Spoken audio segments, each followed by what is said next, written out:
국민의당 안철수 대표가 1시간 전인 11시 15분쯤 바른정당과의 통합에 관한 기자회견을 열었습니다. 안철수 대표, 당 대표직을 걸고 전당원 찬반 투표로 바른정당과의 통합을 결정하겠다 이렇게 밝혔는데요.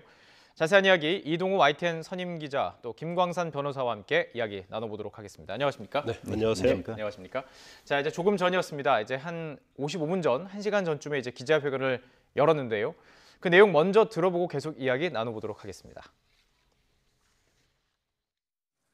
오늘 저는 결연한 각오로 국민의당 당대표 직위와 권한을 모두 걸고 바른정당과의 통합에 대한 전 당원의 의견을 묻고자 합니다. 통합에 대한 찬반으로 당대표에 대한 재신임을 묻겠습니다. 통합에 대한 당원 여러분의 찬성 의사가 확인되면 저는 단호하고 신속하게 통합 절차를 밟아 나가겠습니다. 신속한 통합 작업 후 저는 새로운 당의 성공과 새로운 인물 수혈을 위해 백의종군하겠습니다. 만일 당원의 뜻이 통합 반대로 확인될 경우 그 또한 천근의 무게로 받아들여 당대표직을 사퇴함은 물론 그 어떤 것이라도 하겠습니다. 전당원 투표로 확인되는 당심은 구성원 누구도 거부할 수 없습니다. 네, 먼저 이 발표, 이 기자회견이 가지고 있는 배경부터 좀 설명을 좀 여쭤보고 싶습니다. 그러니까 지금 당원 투표 그리고 의원총회 여러 가지 결정 방법이 있지 않습니까? 그 중에서 지금 전당원 투표를 찍어서 지금 이야기한 거죠?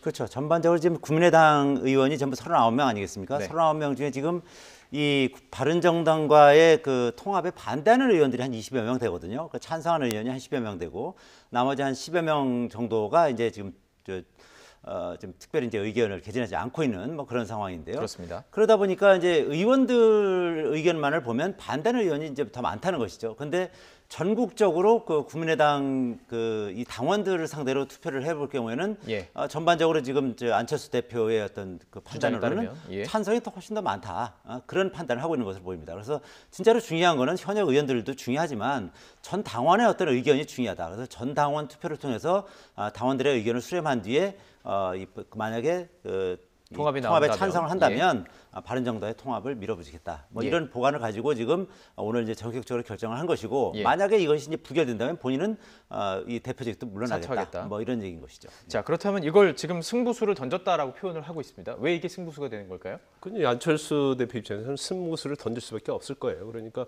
시점도 중요한데 오늘 오후에 의원총회가 돼 있지 않습니까? 근데 의원총회에 가게 되면 굉장히 논란이 많을 거예요. 그렇죠. 그리고 사실 의원 자체 내에서는 이제 반대파 의원이 훨씬 많지 않습니까? 그러면 그 전에 의원총회 하기 전에 이제 오전에 저게 통합선을 하면서 승부수를 던지고 이제 기선을 좀 제압하겠다 그런 취지인 것 같습니다. 그런데 전당원 투표제 자체를 과연 실행을 할 수 있을지 이제 그 부분을 좀 지켜봐야 돼요. 시간도 그렇고요. 네. 왜냐하면 지금 국민의당의 당원에 보면 지금 당의 어떤 해산이랄지 뭐 합당 절차를 거쳐야 하는 거 아니에요. 그러면 전당대회를 하게 돼 있거든요.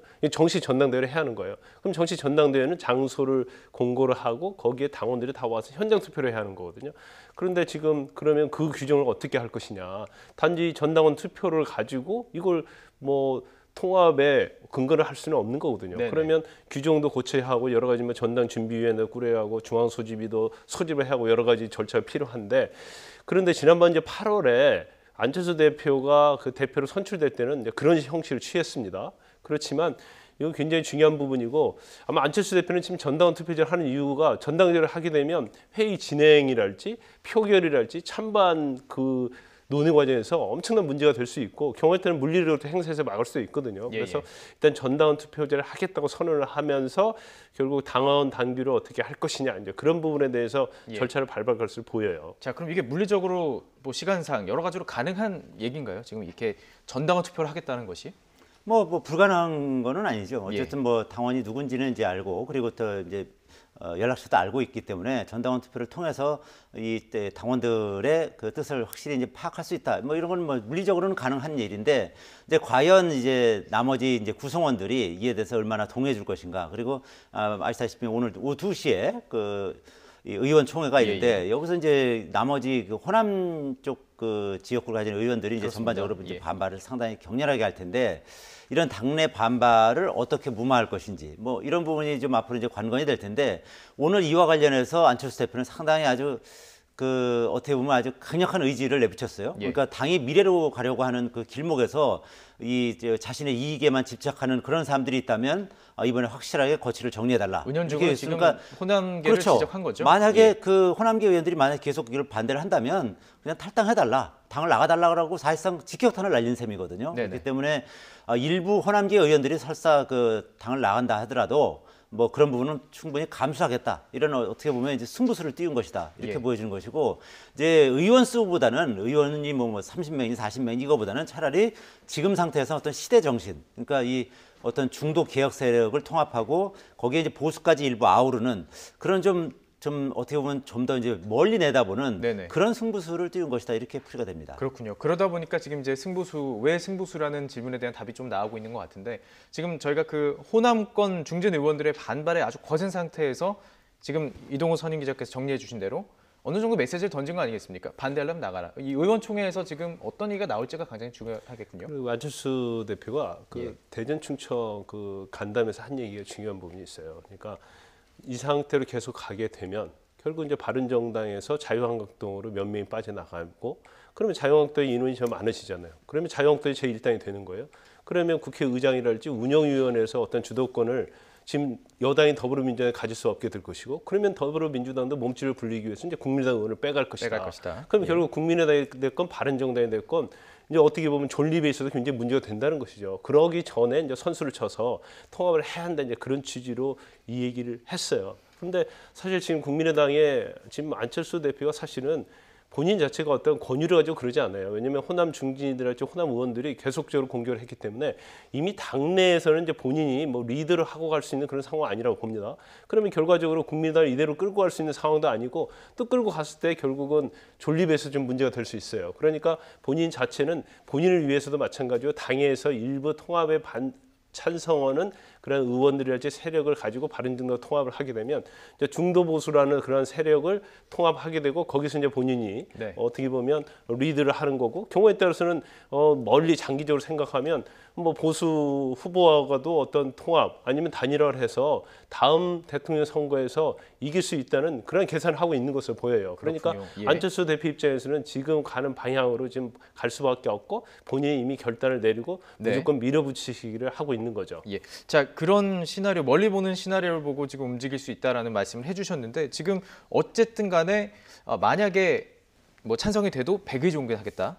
그리고 안 돼도 사퇴하겠다. 어쨌든 지금 대표직을 내려놓겠다라고 얘기한 상태 아닙니까? 그렇죠. 예. 그러니까 만약에 이제 여러 가지를 아까 말씀드렸듯이 전당원 투표를 하면 그 통합에 찬성표가 더 많이 나올 가능성이 높은데 그럴 경우라 하더라도 본인은 어떤 그 당의 성공과 그리고 그 다른 어떤 인물 수혈을 위해서 본인은 이제 대표직을 사퇴하겠다. 그러니까 거기서 이제 새로운 당 대표를 이제 만든 새 정당에 새로운 당 대표를 이제 선출하는 이제 그런 절차가 필요하다는 것인데, 그러니까 안철수 대표 입장에서는 본인이 거기서 이제 대표를 하지 않는다 하더라도 새로운 어떤 그 중도 개혁 정당을 만듦으로써 앞으로 그 내년 지방자치 선거나 아니면 그다음 2020년 총선 그리고 2022년 대선 예. 여기서 확실하게 어떤 그 중도 개혁 정당으로서 자리매김하면서 내년 그 지방자치 선거에서 2등을 하고 그리고 2020년 총선에서는 그 정당을 통해서 1등을 하겠다. 그리고 최종 목표는 2020년 대선에서는 대선이군요. 그 정당에서 결국 정권을 잡는 뭐 그런 지금 시나리오를 가지고 지금 이번에 이제 바른정당과의 통합을 선언하는 것인데 지금 어떻게 보면 이거는 이제 시작에 불과한 것이죠. 앞으로 어쨌든 중도 개혁 정당을 표방하면서 뭐 어쨌든 뭐 본인의 어떤 의지를 보면 뭐 이 민주당은 물론이고 이제 자유한국당에서도 일부 세력을 규합해 내겠다. 뭐 이런 원대한 꿈을 가지고 있는 것 같아 보이는데 예. 어쨌든 그 상황까지 만들기 위해서는 본인이 여기서 일정 부분 기득권을 내려놓겠다. 뭐 그런 얘기를 하고 있는 것이죠. 그렇군요. 자, 그렇다면 이제 시기입니다. 어쨌든 국민의당에서는 계속 이야기가 나왔던 부분, 유승민 대표도 그런 얘기를 했었죠. 계속 언제까지 그냥 통합 얘기만 할 수는 없다. 그래서 지금 이야기 나오는 것이 연내입니다. 지금 연내라고 하면은 올해 안에 지금 주어진 시간이 한 열흘 정도밖에 없는데요. 계속 국민의당, 바른정당 마찬가지로 연내에 통합을 이루겠다 이런 이야기가 나오고 있습니다. 듣고 계속 이야기를 나눠보도록 하겠습니다. 크리스마스 직후 한 26일쯤은 유승민 대표하고 안철수 대표가 손잡고 선언을 해야 되는 거 아니냐. 뭐 일부 또 지나치게 좀 오래됐고 또 지나치게 격렬한 측면이 있었기 때문에 또 피로감 이렇게 이야기하는 분도 있는데요. 저는 뭐 그렇게 오래 걸리지 않을 거라고 그 전이라도 뭐 이루어질 수도 있다는 뭐 생각입니다. 국민의당하고 바른정당 이번 주에 통합 선언이 있는 겁니까? 이번 주에 비교적 이루어지리라고 저는 봐요. 이게 상황으로 봐서. 그래서 늦어도 네. 뭐 12월 말 이전에는 확실하게 저는 될 걸로 보고요.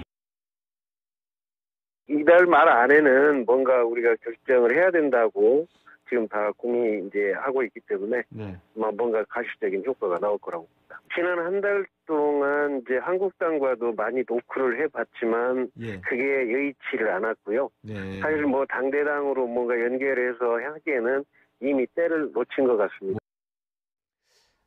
자, 이제 살펴봤습니다. 어쨌든 연내에 지금 이루어져야 한다라는 계속 메시지가 나오고 있는데요. 아무래도 뭐 지방선거라든지 연내 앞두고 뭐 준비해야 될 게 많기 때문이겠죠? 그렇죠. 이제 지금 통합 자체는 내년 지방선거를 위한 거 아니겠습니까? 그러면 시간이 별로 많지 않아요. 그래서 연내에 하는 거하고 내년 초에 하는 거는 굉장히 시간적으로 다를 수가 있거든요. 그래서 아까 지금 저런 주장들은 되게 오늘 선을 하기 전에 나왔던 언론 인터뷰 아니겠습니까? 그러니까 다 알고 있는 거죠. 그래서 오늘 할 거라는 걸 물론 이제 급조가 됐을 수 있죠. 왜냐하면 오늘 오후에 국민의당 의원총회를 한다고 했기 때문에 적어도 뭐 한 26일 정도 할까 했다가 의원총회 전에 해서 쐐기를 박아야 한다. 그래서 시간도 11시나 11시 반이 아니고 11시 15분으로 끼워 넣기를 했단 말이에요. 그런 걸 보면 이미 그 연내에 대한 그런 계획은 세워졌던 거 보고 보여지고 이제 좀 더 빠르면 빠를수록 좋다고 보는 것 같아요. 그런데 뭐 통합선을 한다 하더라도 이제 내부 반발이 엄청 심하지 않겠습니까? 그래서 그렇습니다. 특히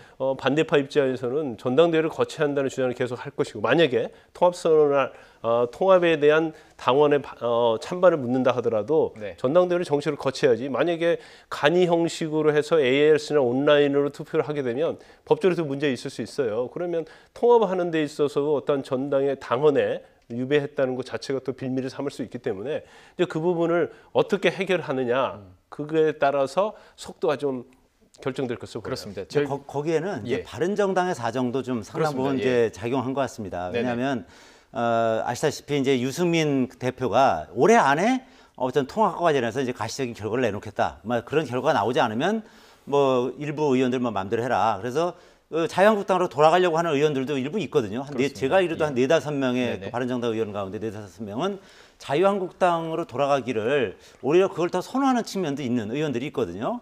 그런데 만약 이번 그 올해 안에 가시적인 결과를 내놓지 못했을 경우에는 바른정당이 그렇게 흔들리게 되고 그러면은 결국 그 만약에 통합을 한다 하더라도 상당히 좀 김이 빠지는 그런 상황이 되지 않겠습니까? 통합의 시너지도 많이 이제 아무래도 줄어들 수밖에 없고요. 이런 그 이 통합의 카운터파트인 바른정당의 이런 사정이 있기 때문에 안철수 대표 입장에서는 아무래도 이제 통합을 서둘러서 발표한 뭐 그런 측면이 있는 것 같습니다. 그 각 당마다 지금 뭐 반대파가 분명히 있습니다. 그 중에서도 이제 저희가 어느 바른정당 때부터 했던 것 같습니다. 그 의원들의 수를 세기 시작했습니다. 몇 명이 갈지 안 갈지.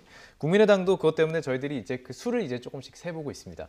특히 통합을 강행한다고 하더라도 내부 반발이 상당히 심한 호남계 의원들 한 20 전남도 의회죠. 전남도 의회를 통해서 이제 몇 명의 의원이 빠져나갈지도 가늠할 수 있는 부분이기 때문에 좀 들어볼 필요가 있을 것 같아서 저희가 준비를 해봤는데요. 전남도 의회의 그 원내대표 이런 얘기를 했습니다. 들어보고 계속 얘기를 나눠보도록 하겠습니다. 지금 창당 당시의 정체성이나 호남 정신과 다르게 지금 통합 논의로 지도부에서 국민의당이 분열되고 있어서 전남 도민으로부터 지지를 받지 못하고 있습니다. 호남의 민심은 지금 굉장히 서늘한 편입니다. 돌아다니면서 보면 왜 안철수가 있는 국민의당에 있냐. 차라리 탈당을 해가지고 무소속 출마하는 게 더 낫지 않겠냐 하는 얘기가 지금 많습니다. 지도부에서 통합 논의를 중단하지 않으면 저희들 나름대로 탈당을 감행하겠다라는 뜻을 지금 피력을 했습니다. 25번 모두요? 탈당계를 당대표인 저한테 지금 이임해 놓은 상태입니다. 아하.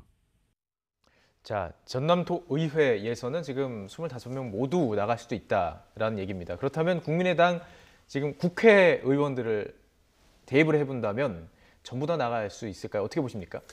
그런데 아마 그 통합을 계속 간다면 네. 계속 나갈 수밖에 없는 상황이 될 거예요. 왜냐하면 지금 국민의당 국회의원도 마찬가지고 그 광역의원이나 기초의원들 그리고 자치단체장들도 국민의당 소속인 경우에는 굉장히 그 시민들과 뭐 주민들과 대화를 해보면 왜 국민의당에 남아 있느냐 그런 얘기를 많이 하거든요. 그러면 결국 당선이 돼야지 않겠습니까? 다음 선거에서. 그런데 그것이 굉장히 심적으로 좀 압박이 많이 있는 것 같아요. 그리고 저도 뭐 아는 분들, 호남에 계신 분들, 특히 전라북도에 있는 분들은 정치인들이 밖에 나가서 활동하기가 굉장히 어렵다는 얘기를 해요.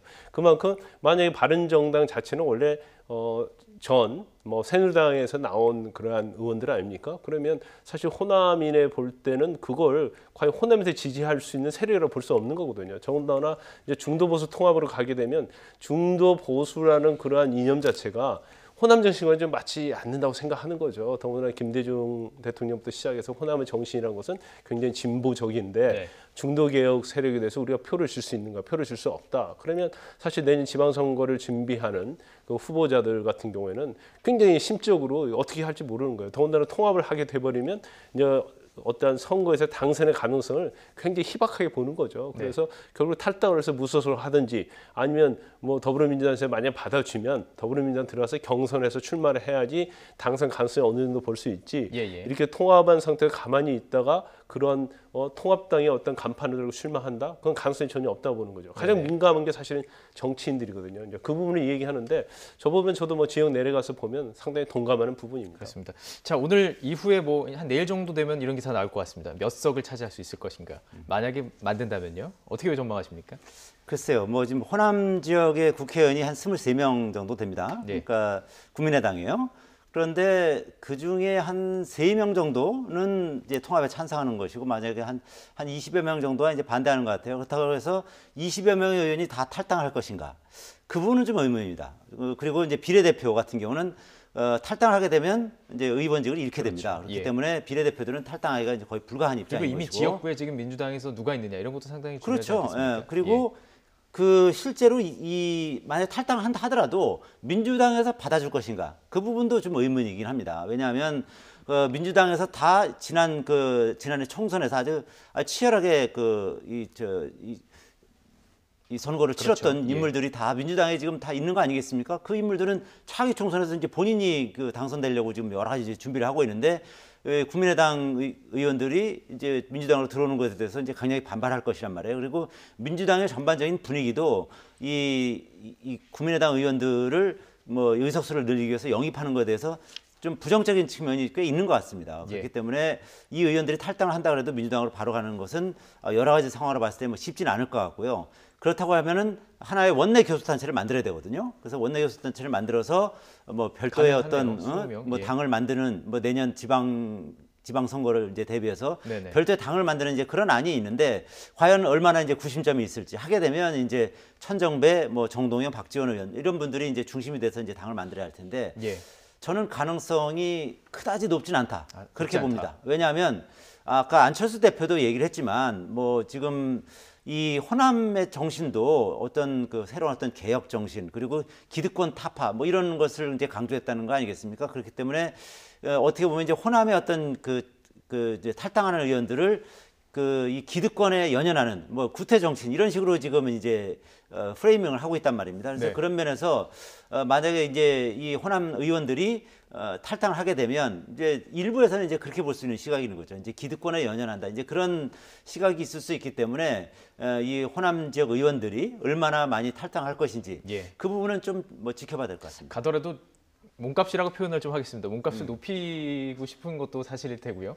자, 그렇다면 이제 당대당 통합이냐 아니면 어떤 식으로 될까 이것도 상당히 관심입니다. 어떤 식으로 이루어질 가능성이 있다고 지금 보시는지요? 뭐 하는 것은 당대당 통합으로 하려고 하는 거잖아요. 그래서 저렇게 전당원 투표를 하겠다고 하는 취지이기 때문에 그런데 뭐 당대당 통합을 뭐 설사 이제 바른정당이랄지 뭐 지금 국민의당이 이제 적법한 절차에 의해서 이제 통합을 한다고 봐요. 그러면 지금 바른정당은 사실은 굉장히 보수 정당 아닙니까? 그리고 뭐 물론 약간 중도적인 측면도 좀 가미되어 있지만, 그리고 이제 안철수 대표는 이제 그전에 어떤 진보적 개념보다는 뭐 상당히 중도 성향으로 와 있어요. 그러면 그 중도와 보수를 어떻게 결합할 것이냐.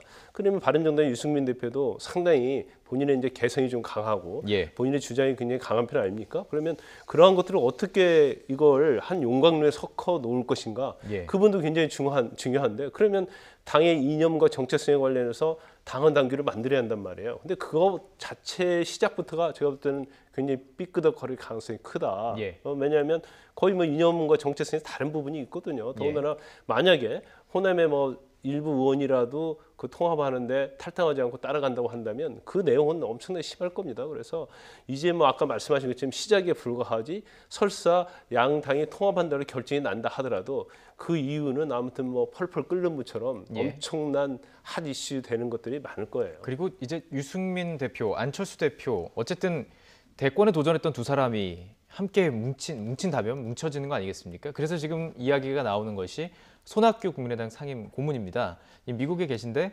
연락을 했다 그러더라고요. 그래서 뭐 좀 앞에 그 통합에 나서 달라. 그렇다면 지금 통합 신당을 만들고 신당의 대표를 손학규 상임 고문이 맡는 안에 대해서 여러 말이 나오고 있습니다. 가능하다고 보시는지? 손학규 고문이 그 비대위원장을 맡는 방안도 아주 상당히 합리적인 방안 중에 하나죠. 그러니까 아시다시피 이제 손학규 대표 같은 경우 워낙 뭐 그 손학규 대표 계보원들도 많이 있는데다가 상당히 좀 합리적 그 이미지의 인물을 가지고 있는 분 아니겠습니까? 뭐 지난 대선 과정에서도 뭐 저녁이 있는 삶이라는 캐치프레이즈로 상당히 이제 국민적 반향을 일으켰던 인물이고요. 그렇기 때문에 그 비대위원장을 만약에 맡는다면 상당히 그 어떤 당의 중심, 뭐 새로운 정당의 그 중심 역할을 할 수는 있을 텐데, 근데 문제는 이제 안철수 대표도 그렇고 유승민 대표도 그렇고 손학규 만약에 비대위원장 맡는다면 다 이제 동상이몽 아니겠습니까? 본인들이 다 전부 차기 대권의 대선 주자가 되겠다는 이제 그런 생각이 아주 강한 인물들이기 때문에 그리고 또 이 생각과의 어떤 소신과 가치관, 이런 정치에 대한 어떤 신념, 이런 부분도 다 이제 각기 다르단 말입니다. 그래서 그런 부분을 어떻게 조화롭게 서로 이렇게 해나갈 것인지 그런 부분은 이제 상당히 이제 의문인 측면이 있고요. 그러나 어쨌든 처음에 말씀드렸듯이 손학규 고문 같은 경우는 상당히 그런 부분에 있어서는 어떤 당의 구심점 역할을 하는 데 있어서는 상당히 어떤 그 의미 있는 인물이다, 그렇게 평가할 수 있을 것 같습니다. 자, 이제 상대당인 바른정당 이야기 좀 더 이 얘기에서 조금만 더 짚어보도록 하죠. 그렇다면 바른정당에서는 어쨌든 국민의당에서 속도를 내면서 이렇게 뭐 지금 안철수 대표가 승부수까지 던졌습니다. 자, 그렇다면 바른정당은 이걸 어떻게 화답을 할까요? 바른정당 어느 정도 뭐 교감이 있었지 않았겠습니까? 그리고 유승민 의원도 마찬가지고 이제 안철수 대표도 마찬가지고 지금 빨리 통합을 하려고 하는 이유 중에 하나가 사실 시간이 바른정당은 국민의당 편이 아니에요. 시간이 가면 갈수록 내홍은 심해지고, 더군다나 바른정당의 의원 몇 명이라도 자유한국당으로 만약에 복귀를 한다고 한다면 과연 합당한다는 의미가 있을까요? 그리고 그 자체에 어떤 합당을 해도 이제 시너지 효과가 있을 수 없거든요. 그래서 아마 유승민 대표 입장에서는 빨리빨리 진행을 해서 통합을 하고 싶을 거예요. 왜냐하면 이탈 세력을 이제 묶어놔야 하니까. 근데 그게 만약 의지대로 갈지 어쩔지 모르겠지만 일단 바른정당 자체는 유승민 대표가 장을 하고 있기 때문에 거기에서는 굉장히 빠른 그런 단계를 거칠 것으로 보입니다. 하지만 그러한 빠르게 신속하게 진행한 걸 보고 사실은 빨리 또 결정해서 이탈하는 의원이 또 나올 수도 있는 상황이 있을 거거든요. 그래서 그 부분을 지켜봐야겠지만 결국 뭐 원내대표가 김성태 의원이 됐기 때문에 김성태 의원이 이제 바른정당에 있다가 자유한국당에 복귀한 의원 아닙니까? 그렇다고 한다면 적어도 바른정당 내에서 자유한국당으로 가고 싶어하는 몇몇 의원은 김성태 원내대표고 아마 물밑 교감을 하고 있을 가능성도 크다는 거죠. 그래서 여기서 만약이라도 세냄이라도 우리는 자유한국당 가겠다고 선을 하게 되면 또 그 부분은 또 치명적이 될 수 있는 거예요. 자, 이런 질문 마지막으로 하나 드리도록 하겠습니다. 지금 여당과 제1야당, 더불어민주당과 자유한국당, 만약에 지금 정계 개편이 돼서 정말 통합신당이 창당이 된다면 득과실로 이렇게 따지는 것들이 있더라고요. 어디 또 득이 있고 실이 있다고 보시는지. 그렇게 되면은 이제 아무래도 이 여당 입장에서는 어쨌든 새로운 정당이 생기는 거기 때문에 뭐 이 파트너가 또 하나 생기는 거 아니겠습니까?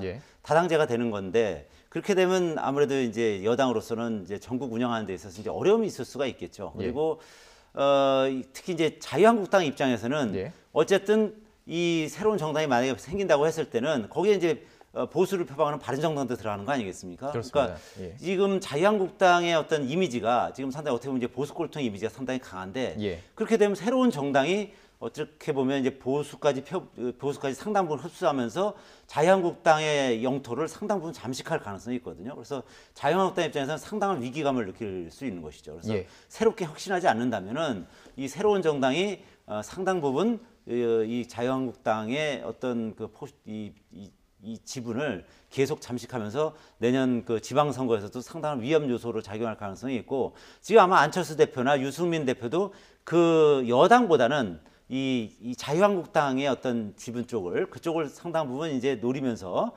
아마 이 통합을 좀 선언하는 것으로 보이는데 이제 그것이 이제 실제로 이제 그 얼마나 이제 효과를 발휘할지 그 부분은 이제 좀 더 지켜봐야겠죠. 네, 자유한국당 이야기가 나왔으니까 이번에 그 자유한국당 이야기로 좀 넘어가 보겠습니다. 관련 영상 보고 계속 이야기 나눠보겠습니다. 분당 위기에 빠진 국민의당이나 추스리십시오. 안철수 대표가 홍준표 대표의 방일 외교에 대해 아련 외교라고 평가하고 부끄럽기 그지없다라고 말한 것을 보면 참 안쓰럽습니다. 말은 초등학생도 쉽게 할 수 있습니다. 가벼운 안목과 언행으로 쉬운 말정치를 하기보다는 자신의 말에 책임을 지는 작은 행동이라도 먼저 보여주시기 바랍니다. 그것이 초딩 정치라는 세간의 혹평에서 벗어날 수 있는 아마도 이제 다시 바른정당에서 이탈자들이 나오실 겁니다. 그래서 결국은 그 당 이름을 잘 생각이 안 납니다. 예, 자유한국당 참 존재감이 없어서 생각이 잘 안 납니다.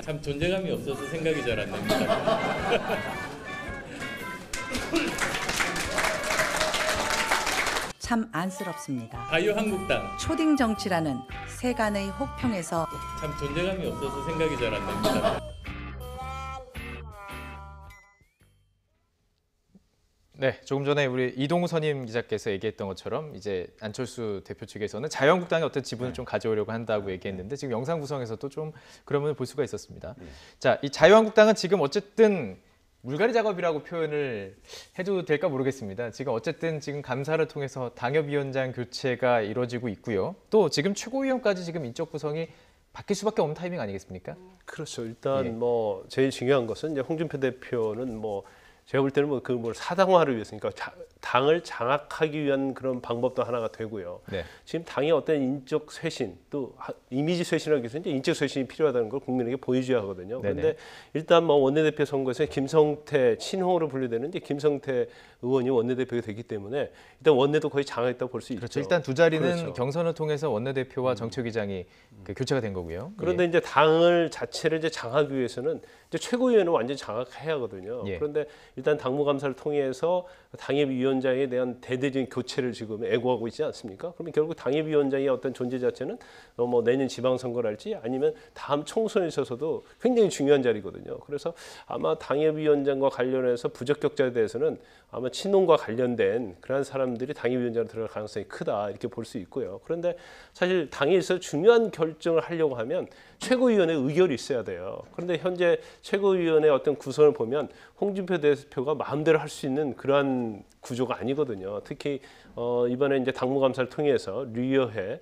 서울 서초가 당협위원장이면서 이제 최고위원에 대해서는 사실 당협위원장 이제 당무감사 통해서 거의 앞으로 계속 당협위원장 맡을 수 없는 상황이 됐잖아요. 그런데 불구하고 또 계속 홍준표 대표 공격을 하고 그러기 때문에 이제 본인 홍준표 대표 입장에서는 이제 외부로 보면 이제 인적 청산을 위한 어떤 당 자체에 대해서 이미지 쇄신 그리고 보수 통합 재건에 걸고 있지만 결국 최고위원을 어떤 형식で장악을 해야지 자기가 생각하는 방향으로 당을 이끌어갈 수 있다고 생각을 하고 있거든요. 그렇기 때문에 최고위원의 어떤 물갈이는 어쩔 수가 없고 또 최고위원 중에 몇몇은 내년 지방선거에 이제 출마하려고 했기 때문에 이제 자연적으로 이제 물갈이를 할 수 있는 그런 상황이 된 거죠. 그렇습니다. 일단 최고위원직에 있을 때 지방선거에 나오게 되면 어쨌든 그 직을 내려놓아야 되는 상황 아니겠습니까? 그렇죠. 자동적으로 교체되는 부분이 있고요.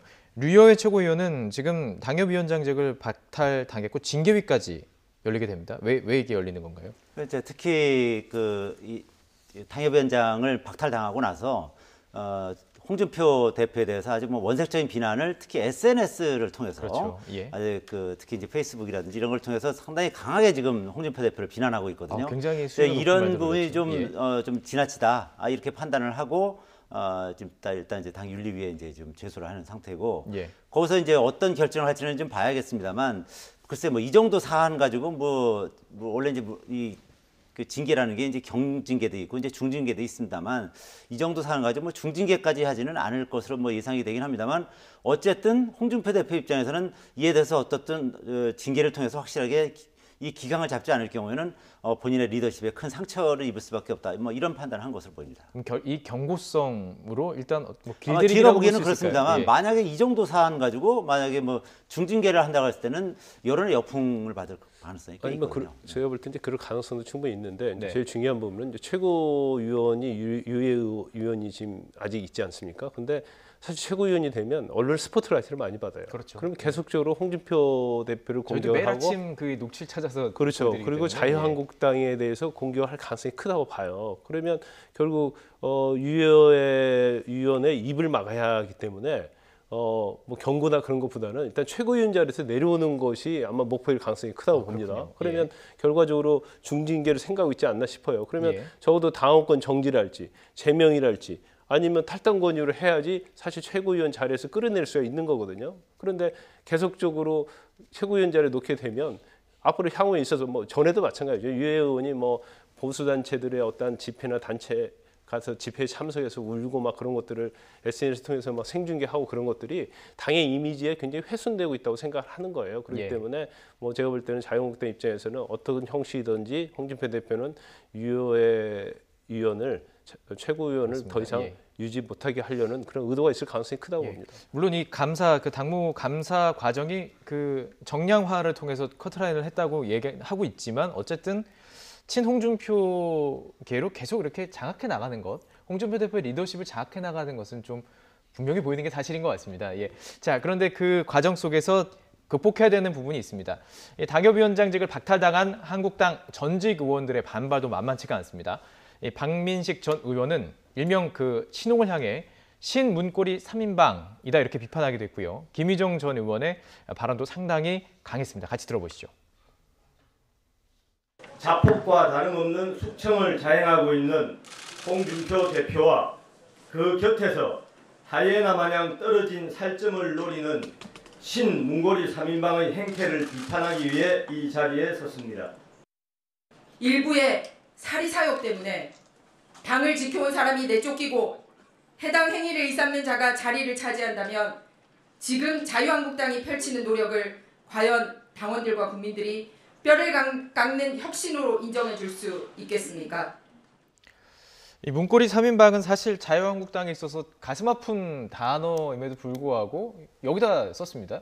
그러니까 뭐 사실 당무감사라는 것이 사실 인적 쇄신의 이제 방법으로 많이 쓰이죠. 정치계에서는 뭐 이렇고 뭐 더불어민주당이랄지 그 전에 민주당 보면 이제 조강투위라고 해서 조직강화 특별위원회랄지 그런 조사를 통해서 당무에 대해서 감사를 하는 거예요. 그래서 당 지역구의 주민들로부터 유권자로부터 얼마나 지지를 받느냐, 그리고 뭐 이제까지 당을 위해서 어떻게 헌신했느냐, 사실 그런 점수를 매기는 건데 그 점수 자체가 사실은 고무줄 같을 수 있는 거죠. 그리고 당에서 당 대표가 정말 같이 가고 싶은 사람들은 후한 점수를 줄 수 있는 거고요. 그렇지 않은 사람에 대해서는 이제 박한 점수를 주기 때문에 여론조사 과정도 있기 때문에 그렇죠. 전에 우리 당의 역사를 보면 항상 당무감사랄지 그런 것들이 그런 도구로 쓰인 건 맞아요. 뭐 물론 이번에 자유한국당의 당무감사 잘못됐다는 얘기는 아닙니다.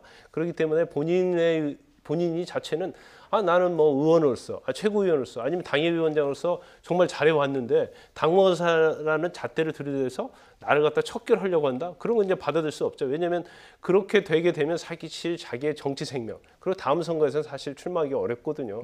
또 무소속으로 나가는 거 위에는 방법이 없기 때문에 이제 정치인의 입장에서는 저렇게 반발할 수밖에 없는 거예요. 자, 그리고요. 그 홍준표 대표가 페이스북에 이런 또 글을 올렸습니다. 내 이름을 팔면 좌시하지 않겠다. 사실 이번에 그 TK 지역은 당협위원장을 뭐 건들지 않았지만 PK 지역에서는 여러 변화가 있을 수 있는 거 아니겠습니까? 그러다 보니까 여러 뭐 이제 홍준표 대표가 자기 뭐 가깝다 이런 식으로 해서 이야기가 나오는 모양입니다. 그래서 누군지 알고 있다. 그러니까 내 이름 팔면 좌시하지 않겠다 이런 글을 올렸습니다. 그러게요. 그러니까 군기잡기라고 볼 수 있을까요? 그러니까 이 홍준표 대표가 경남지사를 했었지 않습니까? 그러니까 특히 경남 지역에서는 이제 상당한 영향력을 지금 아직도 유지하고 있는 것이고, 그래서 경남 지역에서 이제 내년 지방선거를 앞두고 이제 출마를 앞두고 있는 그런 인사들 같은 경우는 이제 홍준표 대표와의 어떤 친분을 과시하면서 내가 이제 홍준표 대표와 뭐 측근이다, 뭐 홍준표 대표의 측근이 누가 가깝다, 뭐 이런 식으로 해서 이제 본인이 상당히 좀 이 지역에서 이제 유력한 인물이다 이런 식으로 이제 자랑하는 뭐 그런 인물들이 꽤 있는 모양입니다. 그러니까 그런 부분에 대해서 확실하게 이제 경고를 하는 것이고, 이제 내가 이 당 대표긴 하지만 내 사람을 어디다 앉히고 뭐 이런 일은 절대 하지 않는다. 그렇기 때문에 이런 행태에 대해서는 확실하게 경고를 하는 것이다. 뭐 그런 의미가 있다. 뭐 이렇게 보여집니다. 그렇군요. 자, 그리고요. 어제 홍준표 대표가 KBS 기부 방송에 출연을 했습니다. 여기서 또 한 발언이 논란이 되고 있는데요. 이를 두고 또 정치권의 공방도 이어지고 있습니다. 자, 이 부분도 이런 얘기했습니다. KBS 그 기부 방송에 이제 복장도 이제 산타 복장을 하고 나오셔서 KBS 여러분이 파업을 그만하는 것이 오늘 국민에 대한 큰 기부가 될 것이다. 이제 방송 좀 재미있게 볼 수 있게 해달라. 한 번 얘기한 게 아닙니다. 계속해서 한 3번, 4번에 가까이 계속 이야기를 했는데요. 이 부분에 대해서 전희경 자유한국당 대변인 또 박범계 의원 또 대응을 했습니다. 들어보고 계속 이야기를 나눠보죠. KBS 파업 사태를 조롱하다 못해 정말 국민에 대해서 한치의 예의조차도 지키지 않는 그러한 금도를 벗어난 그런 발언을 했습니다. 이제 공영방송인 KBS는 조속히 정상화되어야 합니다. 파업 장기화는 고스란히 국민의 피해, 이제 조속한 방송 정상화가 반드시 이루어져야 될 대목입니다. 홍준표 대표의 발언은 공영방송이 파업을 중단하고 국민의 방송으로 돌아갔으면 좋겠다라는 지극히 상식적인 발언입니다. 막말이라며 펄쩍 뛰고 반발하고 있습니다. 언론노조 KBS 본부의 모습은 문재인 정권 출범 이후 언론 장악의 홍위병 역할을 자임하며 각종 비민주적 행태를 자행했던 자신들의 모습은 보지 못하는 한심한 작태일 뿐입니다. 이게 충분히 어떤 고민을 통해서 좀 전략적으로 했던 이야기일까요? 이 사회자가 말을 돌렸음에도 불구하고 계속 이야기를 했거든요.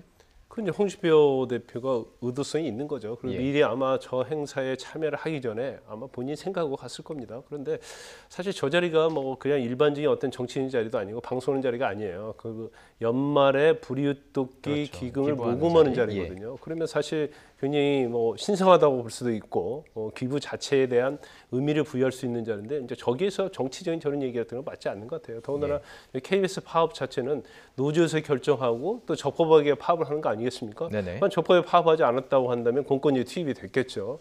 그래서 물론 뭐 보수 정당의 입장에서 또 야당의 입장에서 저 부분은 또 지적할 수 있다고 봐요. 뭐 우리는 민주국가니까. 그렇다고 한다면 저런 기금 모금하는 자리가 아니고 충분히 뭐 최고위원 자리 아니면 국회랄지 다른 곳에 기자회견을 하면서 그 파업에서 비판할 수 있다고 봅니다. 그런데 그 기금 행사를 진행하는 아나운서로부터 제지를 받으면서도 계속적으로 저런 얘기했다는 것은 아주 부적절하다고 볼 수 있는 거죠. 자, 그 전국 언론 노동조합 KBS 본부 새 노조라고 표현을 하는데요. 홍 대표에게 방송심의 요청 물론 뭐 정정 및 반론 방송을 요구하고 또 법률상의 책임을 묻겠다 이렇게 밝혔습니다. 법률상으로 책임 물을 수 있는 부분이 있나요? 그 부분이 좀 쉽지 않을 것 같아요. 그러니까 방송법으로 어떤 적용을 하기도 좀 쉽지 않고요.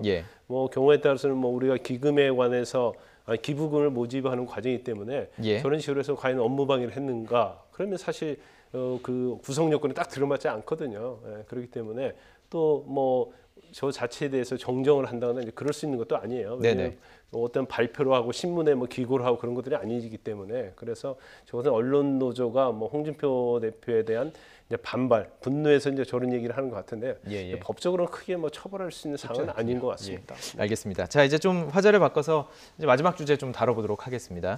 어제 이제 블랙리스트 관련해서 2심 공판이 있었습니다. 거기에 지금 김기춘 전 비서실장이 나와서 했던 이야기들이 좀 화제가 되고 있죠. 어떤 이야기를 했습니까? 김기춘 전 실장이 뭐 이제 본인의 어떤 심경을 밝힌 건데, 뭐 블랙리스트라든지 뭐 이런 문제는 그 뭐 어쨌든 본인의 소신에 의해서 한 것이다. 그리고 이제 여든을 바라보고 있는데 그 마지막 남은 소망은 늙은 아내하고 이제 교통사고로 이제 식물인간이 되는 아들이 있는데 4년간 병석에 누워 있다. 그렇죠. 이 53살이 된 아들 손을 잡아주는 것이 저의 소망이다. 이렇게 얘기를 했습니다. 그래서 특히 이제 이 4년간 병석에 누워 있는 아들, 이건 의사 출신인 것으로 알고 있는데요. 상당히 좀 애틋한 감정을 가지고 있는 것으로 알고 있습니다. 그래서 외아들이죠. 이 아들 때문에도 이제 계속 비서실장 자리를 이제 빨리 그만두려고 했었는데 박근혜 전 대통령이 계속 못 그만두게 해서 이제 오래 했던 그런 측면도 있는 것이거든요. 그래서 어쨌든 이제 상당 부분 이제 특히 그 아들에 대한 그런 회한이 좀 서린 그런 어제 법정에서의 진술이었던 것 같은데요. 예.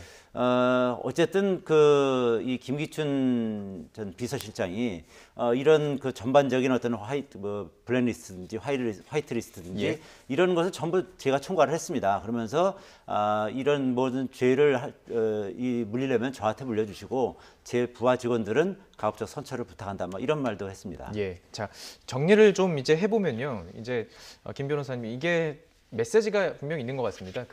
자기는 애국심을 가지고 소명을 다했다. 그런데 지나치게 너무 이제 걱정 이렇게 했던 부분에 대해서는 조금 문제가 있었던 부분을 인정하는 것 같이 얘기하면서도 선처를 호소하는 듯한 느낌을 받았거든요. 이게 과연 정말 선고에 영향을 끼칠 수 있는 내용입니까? 제가 볼 때는 거의 영향이 없을 거예요. 예. 그러니까 어떠한 범죄에 대해서 예. 본인이 자백을 합니다. 그리고 피해자에 대해 용서를 구합니다. 그러면서 거기에 이제 더불어서 자기 어떤 개인적 사정, 내가 나가서 늙은 아내와 그다음에 식물인간 상태의 아들을 돌봐야 한다.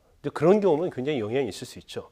굉장히 개인적으로 보면 안타까운 그런 사연이잖아요. 그래서 형량에는 많은 영향을 미칠 수 있지만 현재 김기춘 전 실장 같은 경우에는 계속 범인을 다 부인하고 있고 이것은 정상화의 일환이다 이렇게 얘기하고 있지 않습니까? 또 변호인 측 주장에 의하면 하얀 수건이 결국 내려가면서 까맣게 됐다 이 얘기를 하고 있어요. 그러니까 예. 하얀 수건의 자체는 자기의 어떤 정당성을 의미하는 거 아니겠습니까? 그렇기 때문에 1심에서 징역 7년을 구형받고 3년이 선고됐는데 그 부분이 제가 볼 때는 내려가지 않을 거라고 봐요. 그리고 예. 검찰도 항소를 했기 때문에 경우에 따라서 형량이 좀 올라갈 수도 있겠지만 네네. 김기춘 전 비서실장 어떤 행위랄지 여러 가지 사정을 감안하면 거의 1심의 형으로 그대로 선고될 가능성이 있지 않을까 싶습니다. 예, 지난 청문회에서 증인으로 출석을 해서 아들과 관련해서 했던 이야기들이 참 몇 번 있었습니다. 그 당시 발언 다시 한번 들어보도록 하겠습니다. 일본 차병원 줄기세포 맞으러 갔을 때 누구 소개로 가셨습니까? 그는 제 아들이 지금 누구 소개로? 그러니까 일본 차병원의 소개로 갔습니다. 저 아들이 줄기세포를 가지고 치료할 수 있는가 싶어서 백방으로 물어보니 차병원에서 그 줄기세포 연구를 알겠습니다. 많이 한다고 해서 저도 자식이 지금 죽어 있는 상태인데 왜 그 시신 인양을 하지 말라 하라 하겠습니까? 그렇지 않습니다, 의원님. 네, 어쨌든 그 아버지의 마음이 좀 느껴질 수 있었습니다. 자, 이제 조윤선 전 장관 얘기도 좀 해보도록 하겠습니다. 이런 얘기를 했네요. 하늘이 허락한다면 그 당시로 돌아가서 관여하지 않도록 하고 싶다. 이게 어떻게 해석할 수 있는 이야기일까요? 그러니까 그 당시 어쨌든 본인은 관여하지 않았다라고 이제 계속 얘기를 하면서 본인의 이제 부하 직원이었던 신동철 정무비서관이나 아니면 이 정관주 전 문체부 차관 이런 사람들이 이제 이 정무수석 밑에서 이제 이런 블랙리스트 관련 일을 하다가 지금 이제 영어의 몸이 된 상태 아니겠습니까? 그래서 그 순간으로 돌아가서 하늘이 허락한다면 그 순간으로 돌아가서 전부 이제 이 블랙리스트에 관여하지 못하도록 그런 부분에 대해서 바로잡고 싶다. 그런 이제 심경을 피력을 했는데요. 그건 이제 불가한 일 아니겠습니까? 타임머신 타고 다시 돌아간다는 건 이제 불가한 일이기 때문에 어쨌든 그만큼 이제 그 부분에 대해서 잘못한 일에 대해서는 후회를 하고 있고 그리고 본인은 블랙리스트와 관련된 일에 관여한 바가 없다. 이런 부분을 이제 이런 식으로 이제 우회적으로 강조한 것이죠. 자, 그렇군요. 그렇다면 이제 선고 부분입니다. 지금 이제 결심 공판에서 구형이 내려진 상태고 지금 과정을 다 들었습니다. 그런데 지금 캐비넷에서 나온 문건들이 더 추가된 거 아니겠습니까? 그렇다면 1월 23일 이제 선고가 내려질 것으로 보이는데요. 이런 점은 제일 힘드실 것 같아요. 선고 어떻게 전망하십니까? 일단 이제 항소심에서요. 제일 중요한 지금 쟁점이 되는 것이 김기춘 전 비서실장과 관련해서 이제 박근혜 전 대통령과 공모 여부입니다. 그것은 사실 1심에서 판단할 때 박근혜 전 대통령과 공모할 했다고 볼 수 없다 이제 그런 내용이 나왔거든요. 그래서 특검에서 이제 그 부분을 뒤집기 위해서 항소심 전력 두고 했고, 그다음 두 번째 이제 조윤선 전 장관이 1심에서 블랙리스트와 관련해서 무죄가 나왔잖아요. 그것이 과연 유죄로 바꿔질 것인가에 관한 그렇죠. 건데 예. 지금 사실은 1심 선고 받은 이후에 여러 가지 정황적인 그 조윤선 전 장관의 불리한 증거들이 많이 나왔거든요. 박준호 전 정무수석이 1심에서 했던 증언이 항소심에서 불리하게 작용을 하고 있어요. 그러니까 본인이 정무수석 할 당시에 인수인계를 조윤선 후임 정무수석한테 다 하는데 거기에 좌파 배제, 뭐 우파 지원 그런 거에 관해서 대통령의 관심이 크다. 잘해보라는 식으로 인수인계했다는 거고요. 그다음에 문재인 정부 들어선 다음에 청와대 문건 있지 않습니까? 한 100건 정도를 증거로 제출했는데 그 내용에는 특히 김기춘 전 비서실장이 회의를 하면서 결국 정무수석실과 교무수석실이 굉장히 잘하고 있다. 특히 다이빙 벨과 관련해서 하는 걸 뭐 본받아라는 그런 취지의 또 문건이 있고요. 그다음에 또 하나가 이제 허현준 청와대 행정관의 메일이 있습니다. 메일에 보면 수석의 지시다. 그 당시 조윤선 전 정무수석의 지시다고 해가지고 그걸 전달한 내용이 있거든요. 그러면 사실 1심에 비해서는 굉장히 조윤선 전 장관에게 불리한 증거들이 새롭게 많이 나온 거죠. 증거 참고 자료가 되나요? 증거가 그건 증거죠, 증거죠. 예. 증거로기 때문에 또 일부 박준호 전 수석의 뭐 증거에 대해서는 조윤선 전 장관의 변호인 측에서는 지금 1심과 달리 이런 증언을 하는 것은 이해관계가 있고 수사를 받아서 처벌받을까 봐 허위 증언을 한다 그렇게 주장을 했지만 결국은 이러한 증거들이 다 채택이 됐거든요. 그래서 그 세 가지 증거들이 조윤선 전 장관의 무죄를 유죄로 바꾸는 데서 결정적인 역할을 할 것인지 이제 그 부분이 좀 주목이 된다고 봐요. 그렇군요. 1월 23일에 이제 선고가 내려지고요. 1월 26일에도 아주 중요한 선고가 지금 뭐 최순실 씨부터 해서 예정이 되어 있습니다. 박근혜 전 대통령 이야기를 또 해야 될 것 같습니다. 지금 MH 오랜만에 지금 이 이름이 나오고 있습니다. 이 MH 그룹의 미샤나 호세니언 대표 우리나라를 찾았습니다. 그리고 법무부 장관 면담을 요청을 했습니다. 어떤 의미가 있는 걸까요? 왜 만나자고 했던 걸까요? 그러니까 법무부 장관을 만나서 그러니까 지금 박근혜 전 대통령에 대한 이 구치소에서 인권 침해가 있다. 뭐 이런 부분을 이제 주장하는 거 아니겠습니까? 이제 그런데 이 그 MH그룹 대표가 이제 이 법무부 장관을 만나려고 이제 요청을 했는데 법무부에서는 이 그 요청을 이제 거절을 했죠. 그 이유는 이제 국가인권위에서 뭐 이 박근혜 전 대통령에 대한 뭐 인권 침해가 있었는지 이런 부분에 대해서 조사를 했는데 전혀 인권 침해 소지가 없다라고 이제 최종 결론을 낸 거 아니겠습니까? 이미 국가기관에서 그런 그 인권 침해 소지가 없다고 결론을 냈는데 뭐 이 그 MH 그룹이 온다 그래서 만날 필요는 없다. 뭐 그런 이유를 대면서 그 면담 요청을 거절한 것이죠.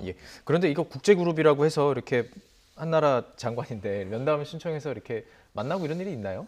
지금 정체가 좀 불명해요. 물론 MH 그룹 자체가 이제 법률 자문기구고 이전에 뭐 카다피 아들이랄지 약간 이제 독재자와 관련된 문제가 됐던 사람에 대해서 인권 문제를 제기했고 뭐 경호권 선고한 사례도 있습니다. 그런데 지금 또 변호사인지 아닌지도 모르겠어요. 그래서 또 한국에 들어와서 뭐 장관을 만난다는데 장관이 뭐 그런 것까지 만나줄 수 있는 상황은 아니고 이미 박근혜 전 대통령에 대해서는 뭐 적법하게 그리고 뭐 인권 침해가 아닌 사항이라는 것들이 여러 가지 밝혀졌잖아요. 또 인권위에서 아까 말씀하신 것처럼 우리가 어떤 인권에 대해서 적절한 조치를 할 수 있는 상황이 아니다. 그럴 필요가 없다. 이제 그런 취지도 있기 때문에 일단 뭐 장관 입장에서는 만나봤자 뭐 이제까지 했던 얘기 아니겠습니까? 뭐 차가운 데서 자고 뭐 그런 것들이. 근데 그게 사실이 아닌 걸로 밝혀졌잖아요. 그렇기 때문에 아마 구치소 접견을 시도를 할 것으로 보입니다. 하지만 한국 변호사이기 때문에 구치소 접견을 허용하기도 굉장히 어려울 것 같고 그러면 뭐 구치소에서 특별 접견 아니면 이제 다른 방식으로 해야 하는데 그 부분은 뭐 성사 가능성이 있을지 모르겠어요. 하루에 한 번은 그냥 일반 접견 가능하긴 하죠. 그렇죠. 이제 만약 한다고 하면 일반 접견 형식으로 사실은 해야 하거든요. 물론 구치소에 특별 배려하면 특별 접견을 할 수 있겠죠. 그런데 박근혜 전 대통령이 이제까지 국선 변호사를 뿐만 아니라 다른 변호인들의 어떤 접견을 다 거부했잖아요. 근데 MH그룹 관련된 사람하고 접견을 한다? 그러면 사실 그 부분도 굉장히 비난 가능성이 크다고 봅니다. 그리고 아마 접견이 들어오면 뭐 아마 본인이 하지 않을 것으로 봐요. 자, 이제 마지막으로 한 가지 질문만 더 여쭤보고 마무리를 해야 될 것 같은데요. 이재만 전 비서관이 국정원 지금 특활비가 어쨌든 지금 핵심으로 떠오르고 있는 상태인데 국정원 특활비를 박근혜 대통령이 그냥 청와대 특수활동비처럼 사용하라고 했다는 거 아니겠습니까? 그 증언을 한 거죠, 지금요? 그렇죠. 처음에는 이재만 그 총무비서관이 돈인지도 모르고 박근혜 전 대통령한테 갖다 줬더니만 그걸 다시 내려줬다는 거죠. 그냥 봉투채로 그렇죠. 이렇게 했더니. 그러면서 이게 이제 이 돈이니까 특활비를 써라. 그러니까 이게 마치 이제 청와대도 이제 특수활동비가 있는 거 아니겠습니까? 그러니까 그것이 모자라니까 이 특활비를 이제 보태서 활동비를 써라. 이렇게 이제 지시를 했다는 것이죠. 그러니까 본인은 그것이 돈인지도 몰랐던 것이고 이 특활비가 오고 가는 것은 박근혜 전 대통령과 국정원 사이에 뭐 이런 어떤 밀약이 맺어진 것이고 본인들은 거기에서 심부름 역할만 했다. 뭐 이런 주장을 하고 있는 것이죠. 그러니까 어떻게 보면 이제 여러 가지 이제 법적 책임을 본인들은 이제 모면하려고 하는 것이고 박근혜 전 대통령에게 여러 가지 책임을 다 미루는 이제 그런 상황이 된 것이죠. 자, 그렇다면 이게 재판에서는 어떻게 사용될 수 있는 건가요? 이게 핵심적인 어떤 증언으로 볼 수 있는 거 아닌가요? 그렇죠. 이제 뇌물인지 몰랐다는 취지로 이제 그렇게 얘기하는 거예요. 그 돈이 들어있는지 모르고 전달만 했으면 사실은 인지를 했다고 볼 수 없는 거거든요. 그렇지만 이제 여러 가지 정황으로 보면 돈을 받을 때 어떻게 받았어요? 그냥 정시를 받은 게 아니잖아요. 북악 스카이웨이 뭐 그런 데서 받고 또 광화문 근처에 CCTV가 없는 골목에서 받고 했기 때문에 그런 변명이 사실 통하지 않을 거예요. 그래서 이제까지 언론에 나온 것처럼 막 마치 007식으로 돈을 전달했지 않습니까? 뭐 007 가방에도 전달한 적이 있고 그렇기 때문에 이제 그러한 주장 자체는 어차피 이제 죄를 인정하기 때문에 뇌물죄를 회피하기 위해서 그런 주장을 하고 있는 것으로 보여요. 그렇군요. 자, 이 부분도 상당히 앞으로 이제 뭐 재판 과정에서 뭐 증인이라든지 어떤 효력을 발휘할지 그런 것도 상당히 관심이고요. 박근혜 대통령의 혐의에 대해서도 어떤 부분에 좀 작용할지 이 부분도 상당히 관심입니다. 자, 오늘 여기까지 이야기 나눠보도록 하겠습니다. 자, 지금까지 이동호 ITN 선임 기자 또 김광산 변호사와 함께 이야기 나눠봤습니다. 고맙습니다.